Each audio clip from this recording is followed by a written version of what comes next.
Hello বন্ধুরা, সবাই কেমন আছো? আমার দুদিন ধরে শরীরটা খুব একটা ভালো ছিল না, খুব ঠান্ডা লেগেছিল।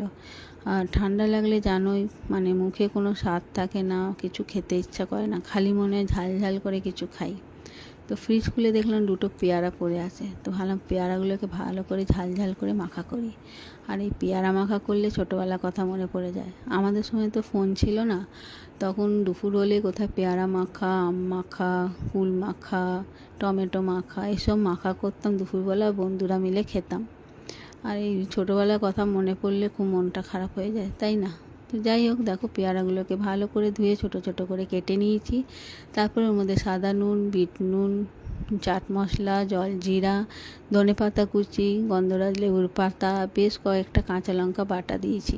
তারপর ওর মধ্যে একটু কাসুন্দি, অল্প একটু সর্ষের তেল আর পরিমাণ মতন চিনি দিয়ে ভালো করে মেখে নিয়েছি।